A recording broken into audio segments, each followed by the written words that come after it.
So now that all of this is clear, let's head on to the most important part in the data science life cycle, which is machine learning. So to understand machine learning, let's go through this simple example over here. So what do you actually see in this slide? What is this? This is a fish, isn't it? And what about this? Well, this again is a fish. And this? Well, this too is a fish. Now my question to you folks is, how do you know all of these are fish? Well, as a child or when you are in kindergarten, you would have been told by your kindergarten teachers or your parents that this is a fish. You would have been shown an image of a fish, a picture of a fish, or you yourself maybe had an aquarium at home and you would have been told by your parents that this is a fish. And your brain learned that this is a fish, and that is how our brain functions. So now let's say you grew up, and whenever you again see a real life fish or an image of a fish, your brain automatically registers this entity or this object as a fish, and you immediately know that this is a fish. But my question is, if I feed these images of a fish to a computer or a machine, how will it know that this is actually a fish? So we'll apply the same thing as we had done with our brain. So our brain was fed information. It was recurring information. So we were told as a child, we were shown this picture of a fish and we were told again and again that this was a fish, and our brain processed it. So our brain, first looking at the picture of the fish, it processed all of the features of the fish, and then it also associated this tag. So the tag was FISH along with this object of fish. So we'll do the same thing over here. What we are going to do over here is we will be feeding thousands or maybe even lakhs of images of this fish to this machine until it learns all of the features associated with these. So we are training this machine to learn that a fish will have fins, a fish will have two eyes. A fish normally, it has an oval shape, it has a tail. Fish normally is found in water. So these are all of the features which are fed to the machine. And this phase is known as the training phase. And once the training is done, we will give it a new image or we will give it test data to determine how much it has learned. So here we are giving this machine new data or test data, and if it is correctly able to tag it as a fish, then it would mean that the training is successful. So this is the underlying concept of machine learning. So what we do is, in the training phase, we train the machine with all of the data so that it learns the features associated with the data. And once it learns all of the features associated with the data, we will give it a new data or test data to determine how much it has learned. So that was a brief about machine learning. So now that is clear, let's look at the different categories of machine learning. So machine learning can be broadly categorized into supervised learning and unsupervised learning. We also have another category called as reinforcement learning, which we'll be skipping for now. So you can consider the main categories are supervised learning and unsupervised learning. So we will start off with the first category, which is supervised learning. So in supervised learning, we will have an input variable and an output variable.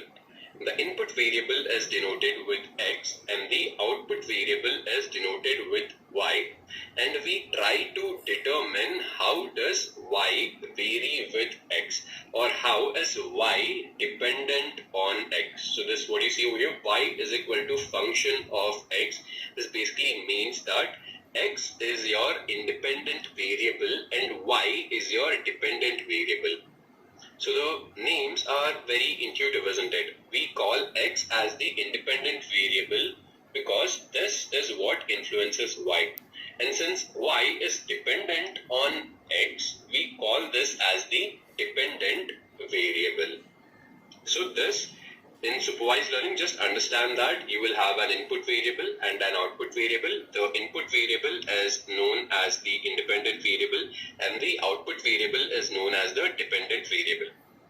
So now that that is clear, supervised learning can again be classified into two parts. You will have regression and classification. So let's start off with this category, which is classification. So classification is a supervised learning category, and with the help of classification, we try to predict the class of a new variable. So here we have this example. We are trying to predict or classify if someone has cancer on the basis of whether this person smokes or not. So here, smoking will be your independent variable and having cancer will be your dependent variable.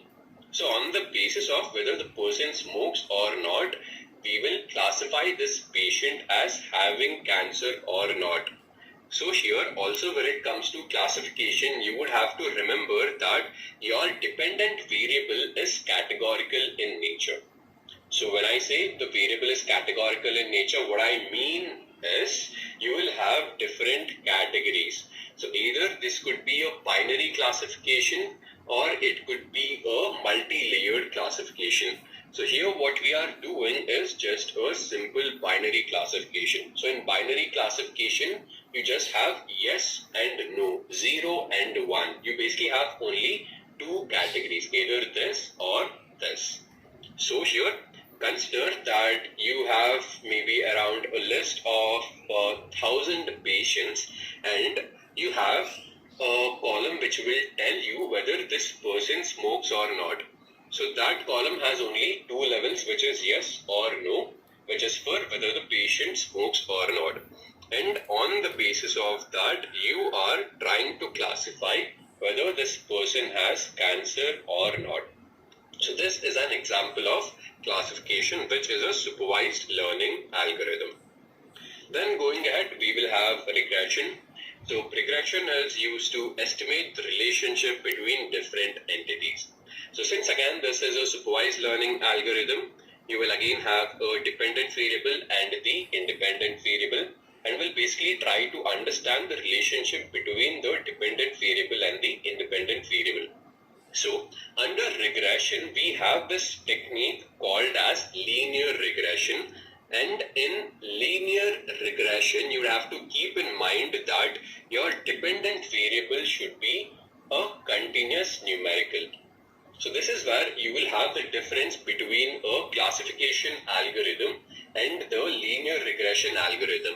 So when it came to classification, you will see that your dependent variable is a categorical variable. It is categorical in nature. But when it comes to regression, your dependent variable will be a continuous numerical. So let's take this example to understand linear regression better. So let's say you are doing a case study in a bunch of college students where you're trying to understand if there is any relationship between the CGPA of the student and the GRE score of the student. So let's say some of the students of this particular college are trying to go for their masters, and to go for masters you would have to give this exam called as GRE. And they would have given the GRE exam maybe in their final semester or pre-final semester.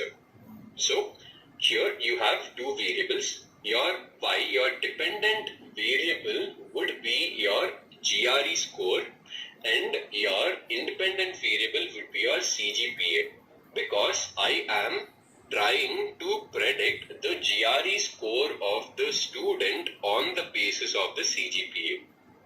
Now, let's say if I have collected all of the data of these students and I have two columns over here. One column will tell me the GRE score of the student and the other column will tell me the CGPA of the student. So what I do is I map the CGPA of the student on the x-axis, so because it is my independent variable, and I map the GRE score of the student on the y-axis because it is my dependent variable.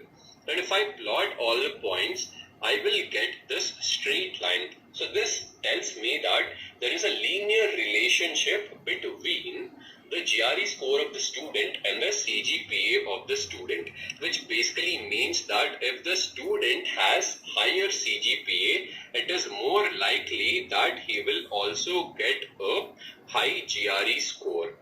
So that is something which we will be getting from this graph itself. But what if I change the question? What if I ask you, if the CGPA of the student is 8.3, what will be the GRE score of the student? How will you answer this? So this is where linear regression comes in. So in linear regression, consider this to be a straight fit line. So with the help of the straight fit line, let's say if the CGPA of the student is 8.3, let's say 8.3 is somewhere over here. I will draw a straight line from over here to here. I will draw a vertical line like this. And now from this point, I will draw a horizontal line onto the y-axis. So let's say from here to here, and the value comes out to be around 312. So this basically means that if the CGPA of the student is 8.3, then the GRE score of the student would be somewhere around 312 or in the margin of 310 to 315. So this is something which we can predict using linear regression. So this was all about our supervised learning techniques, where we had regression and classification. Then we will go ahead and understand about unsupervised learning. So in unsupervised learning, you will have to understand that you will not have dependent variables or independent variables. You will just have data points without class labels. So you will not have tags associated with your data points over here.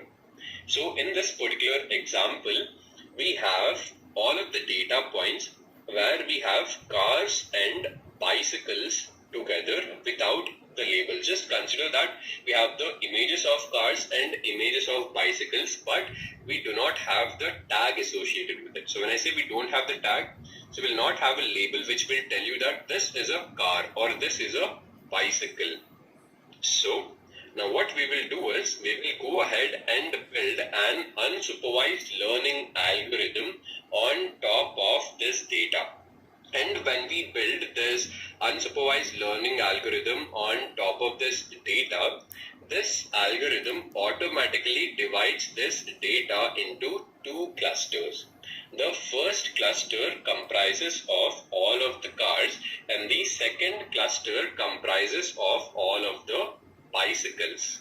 Now, even though there were no class labels associated, this unsupervised learning algorithm was able to divide this data into two clusters.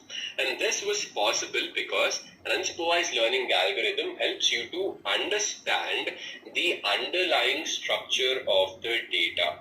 So here, you would have to keep two things in mind, which is intra-cluster similarity and inter-cluster dissimilarity. So when I say intra-cluster similarity, so if you look at these three data points